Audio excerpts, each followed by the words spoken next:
இங்கே பாருங்கள் ஃபுல்லாக காற்றடிக்குது பாருங்கள், ஹெவி காற்றுங்க. இங்கே காற்று வந்து பார்த்திங்கன்னா கிராமத்தில் நல்லா இயற்கையாகவே கிடைக்கும். ஒவ்வொரு அழகான காற்று கிடைக்குது. பட் மரங்கள் வந்து அதிகமாக இருக்கிறதுனால தான் காற்று கிடைக்குது. சரி, ஒரு சில இடத்துல வந்து விவசாயம் பண்ணுறதுக்கு இது மாதிரி ஃப்ளாட்டாக விடுறாங்க நிலம் இல்லாத, அந்த இடத்துல மட்டும்தாங்க வெயில் அதிகமாக இருக்கும்.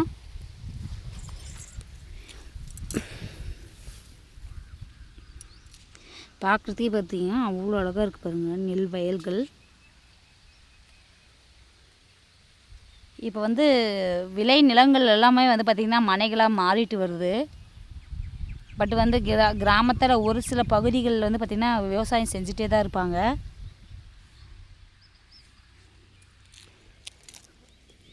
அந்த பட்டாசு நான் போட்டிருந்தீங்களா, இருங்க அது காமிக்கிறேன். அது வீடியோ வந்து ஆஃப் ஆயிடுச்சுங்க. அதனால் திரும்ப நான் உங்களுக்கு வந்து பறித்து நான் உங்களுக்கு போட்டு காமிக்கிறேங்க. இங்கே ஒரு செடி இருக்குது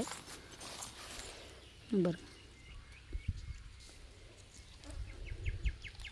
இது வந்து பட்டாசு காய் அப்படின்னு சொல்லுவாங்க. சின்ன பிள்ளைகள் நாங்கள் இது தாங்க பண்ணுவோம். இது வந்து பறித்து நம்ம என்ன பண்ணுவோம், தண்ணியில் போடுவோம். அதையும் நான் உங்களுக்கு போட்டு காமிக்கிறேன். இதா உடச்சி வெடிக்கும் பாருங்கள், அந்த உப்பி வெடிக்கும் பாரு டப்பு டப்புன்னு.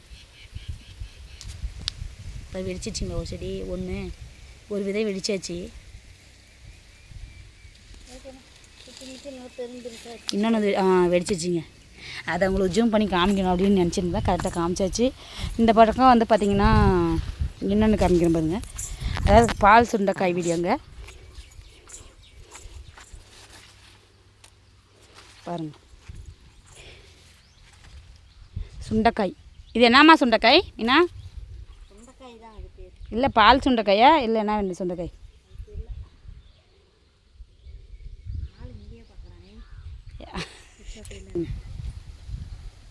இது வந்து சுண்டைக்காய் பூ பாருங்கள்.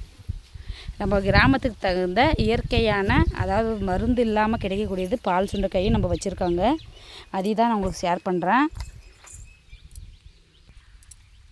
ஃபுல்லாக பாருங்கள் சுண்டைக்காய் தாங்க. சுண்டைக்காய் ஃபுல்லாக ஹெவியாக செடியில் இருக்குது.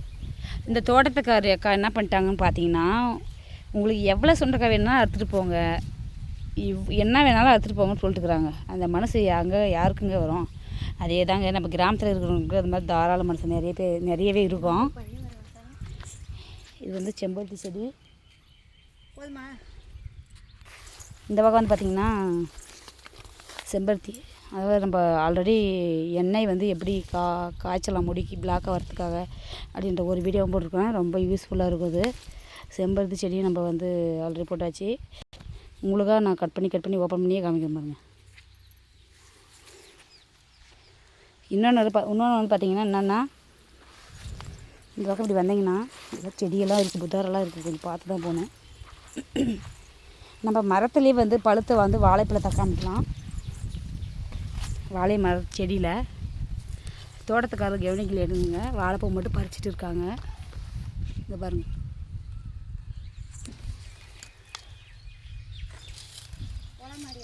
வாழைக்காய் வந்து இருக்குது, பழுத்துட்டு இருக்குது. இங்கே பாருங்கள், வாழைப்பழம் பழுத்துட்டு இருக்குது. ஆனால் தெரியல, ஒன்று ஆட்டையை போட்டுடலான்னு பார்க்கலாமா, பட் ஆனால் வேணாம், பழம் பழுத்தாச்சு. சரிங்க, அப்படியே நம்ம இந்த பக்கம் போகலாம்.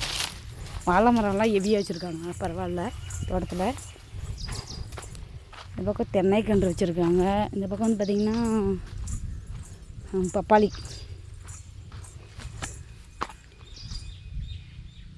பப்பாளி மரம் காய்ச்சிருக்கு. ஆனால் பழமாக காணோம், காயாக தான் இருக்குது. எவ்வளோ பெரிய மரமாக இருக்குது பாருங்க.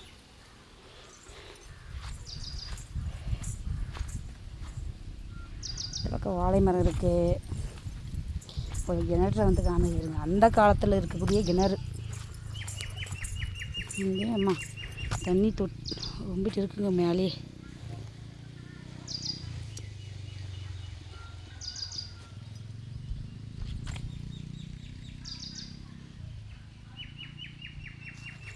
டிஃப்ரெண்ட்டாக இருக்குங்க கிணறு.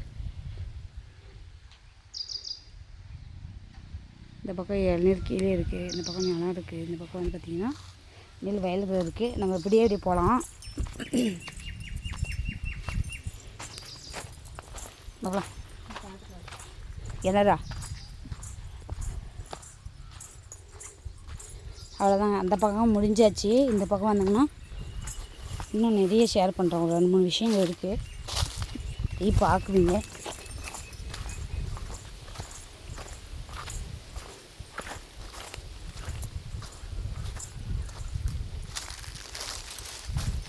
இது வந்து அவரை செடிங்க பாருங்கள். சுண்டைக்காய் கூட இருக்குது பாருங்கள். சாரி, இது பேர் என்னது எனக்கு தெரியலையே. இது பேர் கோவக்காய். சாரி, கோவக்காய்.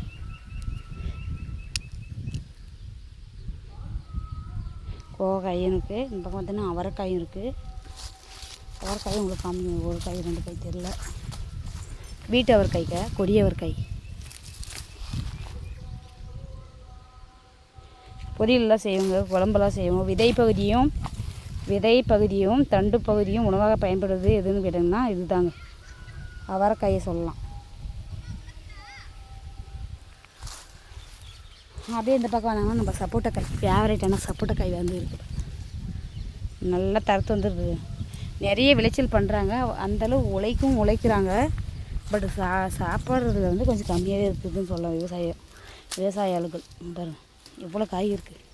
சப்போட்டாக்காய் பாருங்க அப்படியே விளைஞ்சிட்டு இருக்குது. நல்லா நிறைய கொத்து கொத்தா.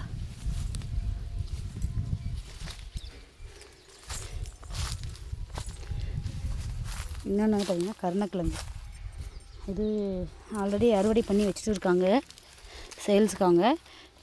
இந்த கருணக்கிழங்கு வந்து பார்த்திங்கன்னா உங்களுக்கு தெரியும், மோஸ்ட்லி கருணைக்கிழங்கு அப்படின்னு சொல்லுவாங்க பேர். இது வந்து சந்தைகளில் வந்து பார்த்திங்கன்னா சேல்ஸ் பண்ணுறாங்க. இது 1 kg வந்து 50 ரூபா 30 ரூபா 40 ரூபா போகுதுங்க. பட் வந்து இந்த கிழங்கோட வெயிட் வந்து எவ்வளோ பார்த்திங்கன்னா 5 கிலோ இருக்கும். இந்த மாதிரி விவசாயம் பண்ணால் கூட நம்ம லட்சக்கணக்கில் நம்ம சம்பாதிக்கலாம். அதாவது 2 ஏக்கர் 3 ஏக்கர் மாதிரி போட்டோம்னா குறைந்த முதலீட்டில் வந்து நம்ம இந்த மாதிரி கருணக்கிழங்கு வந்து செய்யலாம். ரொம்ப ஒரு பெனிஃபிட்டான ஒரு விவசாயம் எதுன்னு பார்த்திங்கன்னா கருணக்கிழங்கு தாங்க. நெக்ஸ்ட்டு நம்ம வந்து கருணக்கிழங்கு தான் விவசாயம் பண்ணலான்னு இருக்கோம். பார்க்கலாங்க, கை கொடுத்தா செய்யலாம், இல்லைன்னா விட்டுடலாம். பாருங்கள், இதையும் நான் உங்களுக்கு ஷேர் பண்ணுறேன். உங்கள்கிட்ட இடம் இருந்துச்சுன்னா அந்த மாதிரி கருணக்கிழங்கு வந்து விதை வாங்கி போடுங்க. ரொம்ப லாபம் தரக்கூடியது ஒரு விவசாயம் எதுன்னா கருணக்கிழங்கு சொல்லலாம். நெக்ஸ்ட்டு நம்ம அப்படியே போகலாம். நம்ம மணத்தக்காளி ஆல்ரெடி நம்ம ஆல்ரெடி போட்டது தான். பாருங்கள், மணத்தக்காளி வீடியோ பாருங்கள். மணத்தக்காளி பழம் வந்து வயிற்றுப்புண்ணை சரி செய்யும். அல்சர் வயிற்று பிரச்சனையை சரி செய்யக்கூடியது எதுன்னு பார்த்திங்கன்னா 100% ஒரே நல்லா சரி செய்யுதுன்னு சொல்லலாம். எந்த மாத்திரை மருந்துமே நமக்கு தேவைப்படாத ஒரு மருத்துவம் குணம் கொண்ட ஒரு பழம் எதுன்னு பார்த்திங்கன்னா இதுதான். மஞ்சள் பழம், மஞ்சளும் நோண்டி போட்டிருக்காங்க. இந்த பக்கம்லாம் உங்களுக்கு காமிச்சாச்சு. நெக்ஸ்ட்டு நம்ம அங்கே கொஞ்சம் இருக்குது, பட்டுப்பூச்சி ஒன்று இருக்குது. அதையும் நான் உங்களுக்கு காமிச்சிட்டு அப்படியே வீட்டுக்கு போகலாம். வாங்க போகலாம்.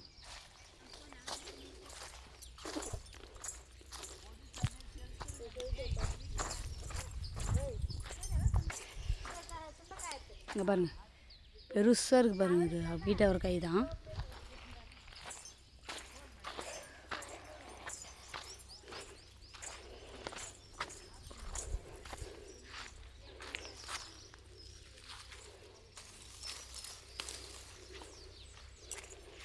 ரோச்செடியெல்லாம் வாடின்னு கிடக்குதுங்க. வெயிலுக்கு வதங்கி போச்சுங்க. நாட்டு ரோஸ் இதுதாங்க. வாசனை வந்து பார்த்திங்கன்னா பன்னீர் ரோஸு நாட்டு ரோஸ் அப்படின்னு சொல்லுவாங்களா, அதுதாங்க. பயங்கரமாக வாசனை இருக்குங்க. பெண்கள் தலையில் வச்சுட்டு போனால் அவ்வளோ வாசனை இருக்கும். அந்தளவுக்கு சூப்பரான ஒரு பூ எது அப்படின்னு பார்த்தீங்கன்னா பன்னீர் ரோஸ் தான். இன்னொன்று வந்து பார்த்திங்கன்னா அந்த